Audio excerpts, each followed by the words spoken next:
ذي العفو الواسع والعقاب الشديد والصلاة والسلام على سيد الأنبياء خاتم النبيين سيد المرسلين شفيع المذنبين سيد الأولين والآخرين سيدنا وحبيبنا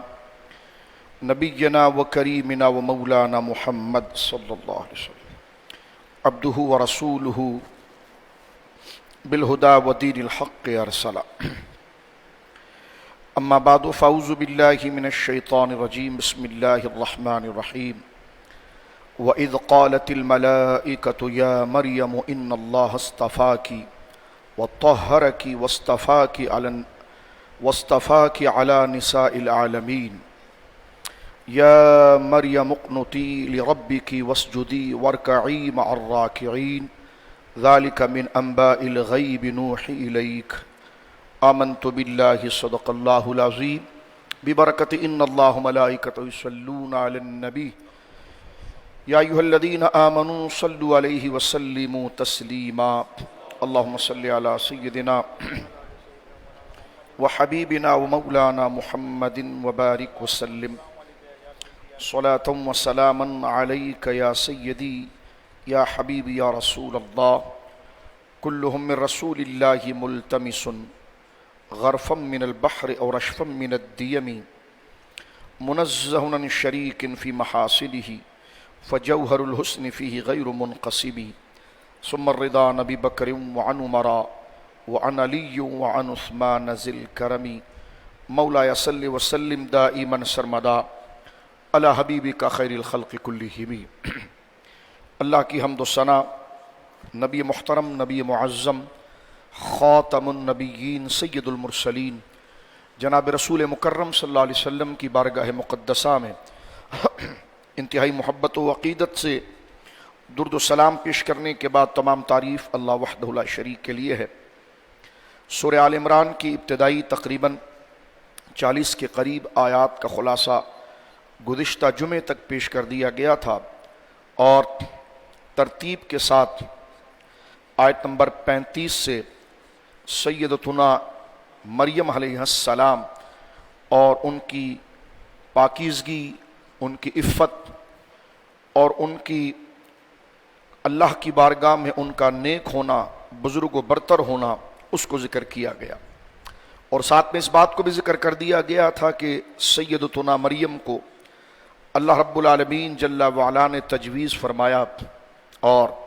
ان کی والدہ کی دعا پر ان کے گھر یہ بچی پیدا ہوئی، اور اللہ نے فرمایا کہ ہم نے اس بچی کا نام مریم رکھا ہے۔ ارشاد باری تعالیٰ تھا وَإِنِّي سَمَّيْتُهَا مریم، مریم بمعنی عبادت عابدہ، بہت زیادہ پاکیزہ، وَإِنِّي أُعِيذُهَا بِهَا بِكَ وَذُرِّيَّتَهَا مِنَ الشَّيْطَانِ الرَّجِيمِ۔ اللہ نے ان کی والدہ سے کہا کہ ہم نے اس بچی کا نام مریم رکھا، اور اسے اللہ رب العالمین جل وعلا نے اس کو اور اس کی اولاد کو شیطان کی شر سے محفوظ کر دیا ہے، اور اللہ رب العالمین جل وعلا نے اسے اپنی جناب میں قبول کیا، اور اچھے خوراک اور اچھی فکر کے ساتھ اللہ رب العالمین جل وعلا نے انہیں پروان چڑھایا۔ جب حضرت زکریا علیہ السلام اس محراب میں داخل ہوئے، محراب سے مراد وہ عبادت کا کمرہ جس میں سیدہ مریم رہا کرتی تھی، اور اللہ رب العالمین جل وعلا نے آپ کو رزق باطنی سے، یعنی آپ نے ماں کا دودھ تک نہیں پیا تھا، اور اللہ رب العالمین نے رزق باطنی سے آپ کی تربیت فرمائی، اور حضرت سیدنا زکریا علیہ السلام جب وہاں پر پہنچے علیہ السلام، تو آپ نے وہاں پر بے موسم پھل پائے، اور وہ پھل پائے کہ جو اس خطے اور علاقے میں بھی نہیں تھے، اور اس وقت حضرت زکریا علیہ السلام نے اسی محراب میں کھڑے ہو کر اللہ رب العالمین جل وعلا کے حضور دعا کی، اولاد کی، اور اللہ رب العالمین جل وعلا نے آپ کو بیٹے کی بشارت عطا فرمائی۔ یہاں سے اہل سنت و جماعت کا مذہب معتزلہ کے مقابلے میں واضح ہوتا ہے کہ کرامت جو ہے وہ حق ہے، کیونکہ اس میں سیدتنا مریم کی کرامت اور عزت کا اظہار ہے کہ بن موسم کے پھل وہاں پر موجود تھے۔ اس میں تو کوئی شک نہیں کہ نبی کا درجہ ولی سے افضل ہوتا ہے، اگر کوئی ولی کو نبی سے افضل کہے تو وہ گمراہ اور بددین ہے، اس لیے کہ ولایت جو ہے، یعنی ولایت عرفی جو ہے وہ نبوت کے تابع ہے، ولی بمانا اللہ کا مقرب ہونا، کیونکہ ولی کا لفظ 3 حرف کے ساتھ جڑ کے ملتا ہے۔ حضرت امام راضی علیہ رحمت لکھتے ہیں واو لام یا ولی، اس کا معنی اصل ہے قرب، یعنی اللہ رب العالمین جل والا کا قرب پانے والا۔ تو وہ تو اصل درجہ اللہ رب العالمین کی جناب سے حضرات انبیاء کرام کو ہے۔ تو اللہ کے سب سے پہلے ولی تو انبیاء ہوتے ہیں، اور پھر ان کے راستے پر چلنے والا اور ان سے اللہ کے دین کو لے کر اپنی اصلاح کرنے والا وہ اللہ کا ولی کہلاتا ہے۔ تو اہل سنت و جماعت کا معتزلہ کے مقابلے میں نظریہ قرآن و سنت کے مطابق بالکل حق ہے کہ انبیاء نبوت کا رتبہ جو ہے وہ ولایت عرفی سے اعلیٰ ہے، اور سیدہ مریم سے حضرت زکریا علیہ السلام کا رتبہ بڑا ہے، کیونکہ وہ نبی تھے اور سیدتنا مریم نبیہ نہیں تھی، لیکن اللہ نے ان کو اعزاز و تکریم اور وہ مقام و قدر اللہ رب العالمین نے عطا فرمائی تھی کہ محراب میں ان کے لیے پاکیزہ پھل موجود تھے۔ یہاں پر سوال ہوا کہ حضرت سیدنا زکریا علیہ السلام نے حضرت مریم کی وجہ سے دعا کی تھی، تو کہا کہ نہیں، اس کی وجہ یہ نہیں ہے، اس کی وجہ یہ ہے کہ آپ اللہ رب العالمین کی قدرت اور رحمت پر ایمان رکھنے والے اللہ کے نبی ہیں، لیکن جب اللہ رب العالمین کی جانب سے اس کی قدرت کا یہ عظیم مظاہرہ آپ نے دیکھا تو وہ چیز دوبارہ یاد آئی اور آپ نے اللہ رب العالمین جل وعلا کے حضور دعا فرمائی۔ اور یہاں پر یہ سوال کرنا کہ یہ کرامت نہیں ہے بلکہ یوں ہی دعا آپ نے کر دی، تو یہ بھی عقل سے بعید ہے، اس لیے کہ حضرت سیدنا زکریا علیہ السلام کی عمر اس وقت 120 سال کے قریب تھی، اور ان کی اہلیہ جو تھی ان کی عمر 98 سال کے قریب تھی۔ تو بڑھاپے کے اندر اس حالت میں کہ جس وقت بچے کی پیدائش کی کوئی ظاہری امید نہیں، اس کی دعا کرنا یہ خرق عادت کی دعا عقل سے بعید ہے۔ حضرت زکریا علیہ السلام کے اندر یہ جو فکر پیدا ہوئی وہ حضرت سیدہ مریم کے سامنے جو کرامات کا ظہور تھا وہ اس کی وجہ بنی تھی کہ جب اللہ رب العالمین بغیر موسم کے سیدہ مریم کو اس محراب اور بند کمرے میں جہاں کوئی آتا نہ ہو جاتا نہ ہو، کسی بندے کا گزر و بسر نہ ہو اور کسی کا سایہ تک وہاں نہ لگے، وہاں پر یہ سارے پھل پہنچ جائے، تو اللہ رب العالمین اس عمر کے اندر بھی مجھے اولاد عطا فرما سکتا ہے۔